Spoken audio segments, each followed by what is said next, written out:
No problem. I got Karen here too. Karen? Hey, Karen, how are you? Hello, good, how are you? All right. So I have my service director here, and Bob Orozco. So they did have a chance to look at it, and one of the hoses came loose from a clamp. So the bleed hose that goes to the bottle. It's like a quick connect, snaps onto the bottle. So somehow it wasn't locked in all the way from the factory, and it just the pressure of the A3 is going through the engine revving and pushed it off. That's what caused the coolant to be lost. okay, and so let me just backtrack. So Scott, was the vehicle definitely inspected before we took delivery of the vehicle the other day? Yes, and that's my department, and it was actually checked over, and we do a check over when we got it, when we first initially got the car in, and then it was before it went out. They do a whole like a battery check and everything over to when it goes, make sure there are no software updates or anything like that. So, but that thing that you said that it was loose, if somebody inspected it, would they have not seen that it was? I'm not a mechanic guy, so I don't know. It might not be something that a mechanic could have noticed. I don't know enough about mechanics to find out, but I'm just curious. Yeah, the car would never have even made 10 miles or 20 miles from here if that was off from the beginning. So it was on. It just took a good driving, revving up the engine, the car getting hotter, more pressure in the engine, and then it finally worked its way all the way off. So there's no way anybody would have seen it. Believe me, if we would have, we wouldn't let the car go out that way. Okay, and then did you? And I don't know if you knew, sir, from service. What's your name again, sir? Bob. I don't know if you knew, but the other day, like I only had the car a couple of days. On Saturday morning, when I got into the vehicle, the top screen was black and it wouldn't come on, and then the second screen was kind of glitching. Meaning it would like every couple seconds it would kind of flash on and off. I tried to call you guys, but on Saturday you apparently only had one technician on or one service writer on. And so when I called Land Rover at Cherry Hill, they had said to me that they've heard of that before. What I had to do was get out of the car, shut it off, lock it, wait 30 minutes, and reset it. But I'm just curious. Again, I'm hypersensitive. And Scott, I don't know if you know, but I told this to Jamal.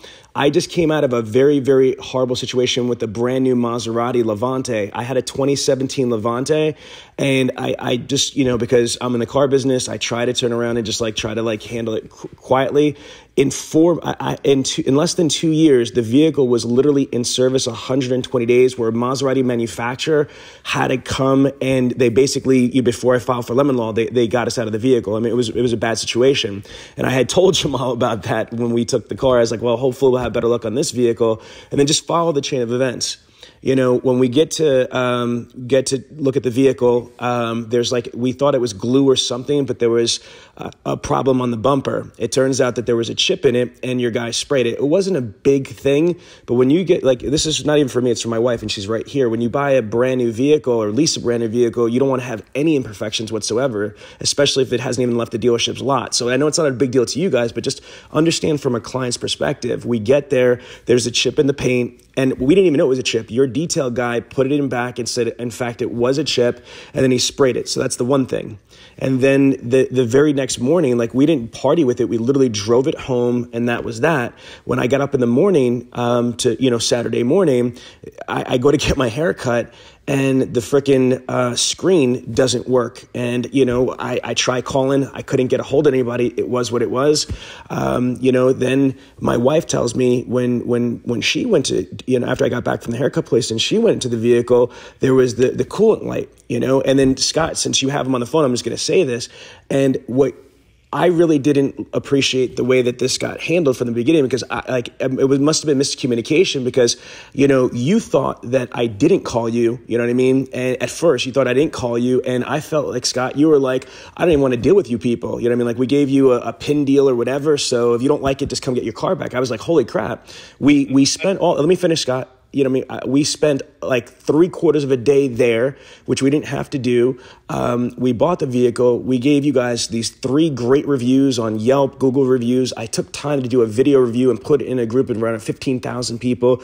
I was very, very humble, very gracious, or what have you. And then to kind of get poof like that, at first I was upset. But then I guess when you got off the phone with me, you checked. And in fact, I really did call you.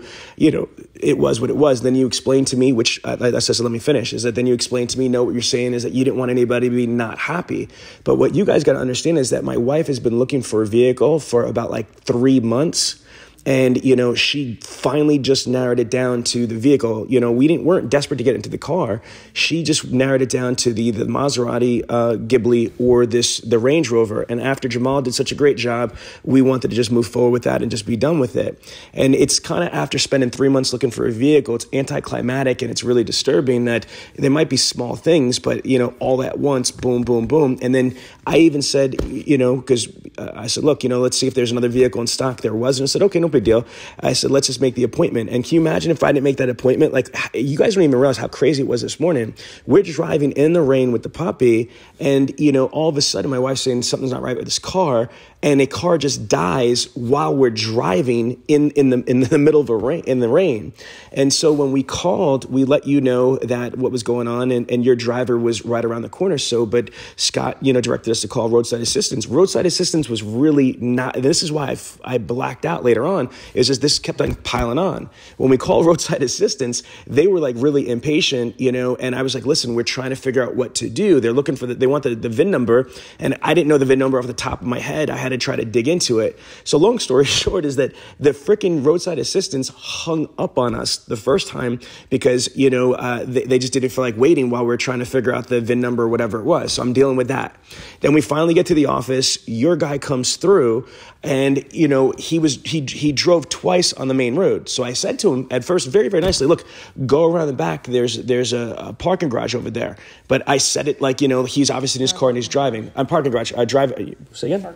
Parking lot. Sorry, parking lot. Okay. Not parking garage, parking lot.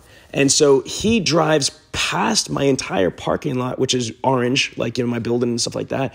And then I'm flagging him down. I'm like, yo, where you going? Where you going? Where you going? So then I'm like, brother, I said over here, come over here. He said, you didn't say that. I said, I did so. I said, the parking lot's right here. And then he started getting indignant with me. And I'm like, dude, not the right fucking time to be getting like really indignant, man. All I did was ask you to come over here. So we're arguing. I told you about that. Then all of a sudden, this guy is shot. Whoever that guy is got problems because when me and him had our words, it was just me and him. And there was nobody there, nothing. All of a sudden, I get my freaking employee, to turn around and drive him to the goddamn car with the roadside assistance. And I turn around and he's sitting there mouthing off to my employee saying, oh, you must work in a hostile work environment, And I'm like, who the fuck are you talking to my employees like that, dude? You know what I mean? Why are you even talking to my employees about any issues whatsoever and causing drama? So it's really been a really messed up experience so far. That's our perspective of this. In my opinion, the car, you know, it's not the way we wanted to start out, obviously. Nobody did anything. You were in the business. I mean, it's mechanical. Unfortunately, we can't foresee it. Roadside didn't know that you were going to break down at that time, at that particular spot, to be there right away. It takes time. They're out doing other things. I mean, they don't know. They can't get there at the drop of a hat in 5 seconds. It just doesn't happen. No, that's not what the issue is. We didn't. So please don't. That's you're spinning this. We didn't say instantaneously. They said 3 hours. You know that there in less than an hour. Yes, they always say a longer period, but they were there in less than an hour. They put your priority. They got there right away. That's someone broken down an intersection is going to take more importance than someone with a bad battery in their garage that doesn't need to go anywhere for a day or two. Agreed. They got there within an hour, but getting past all that, you did have to spend a half a day here to buy a car. I mean, that's not a quick thing. You looked at a couple different things. I didn't tell you to spend 3 months, but it doesn't. None of that matters at this point. We want you to be happy. You're not happy in this car. In my opinion, we're going to have to take the car apart, the engine apart. We're not going to know anything for a couple days. I think it's probably could be a blown engine at this point because it was running. Yeah, we won't know. We got to do some tests on it, and we got to go. Jaguar Land Rover gives guidelines, and it's short with the holiday. We're not going to know for a couple of days what we need to do with this car, basically.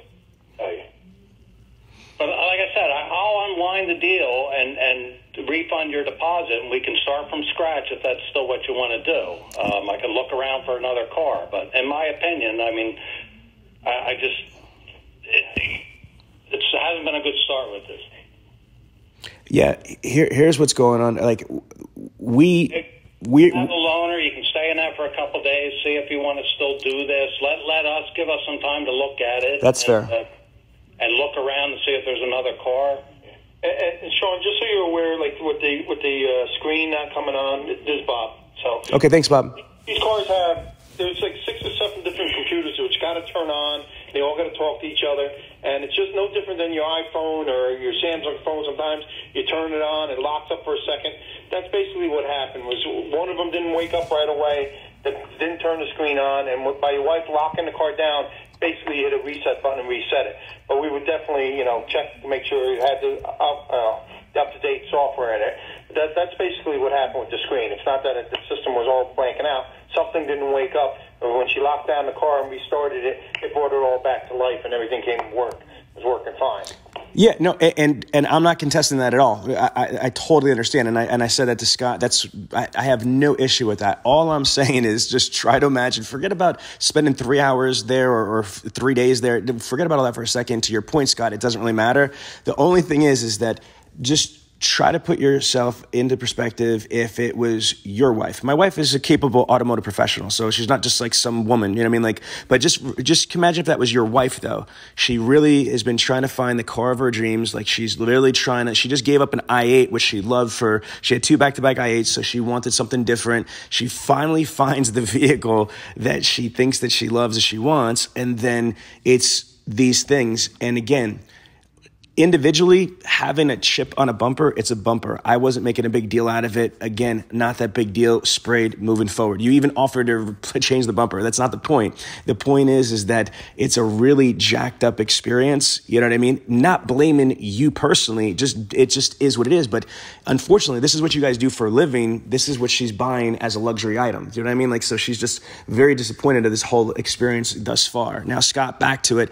Yeah, we don't have a plan B. So it's not like I could just get unwound from this car and then go back to, her using one of our company cars. She needs a new vehicle. So I'm thinking, that I just, maybe this one is cursed or bad mojo or bad juju, whatever you want to call it. This is not the right one for whatever reason. And so again, I would really much appreciate that you or Land Rover look for the vehicle that's pretty much, she likes that vehicle. So it's not like she's trying to get out of the vehicle. There's just drama with the car. But I did say that if we are going to get her out of the vehicle, the only thing that she's missing that she would have liked was to have the surround, cameras on there. And obviously that's going to be more, which I'm fine with, you know what I mean? But I'm just saying, like, it's not that big of an item. But if we are going to switch her out of the car, let's get her into the exact vehicle that she would love to have, which would be the same color, interior, exterior, same options. The vehicle itself is almost perfect.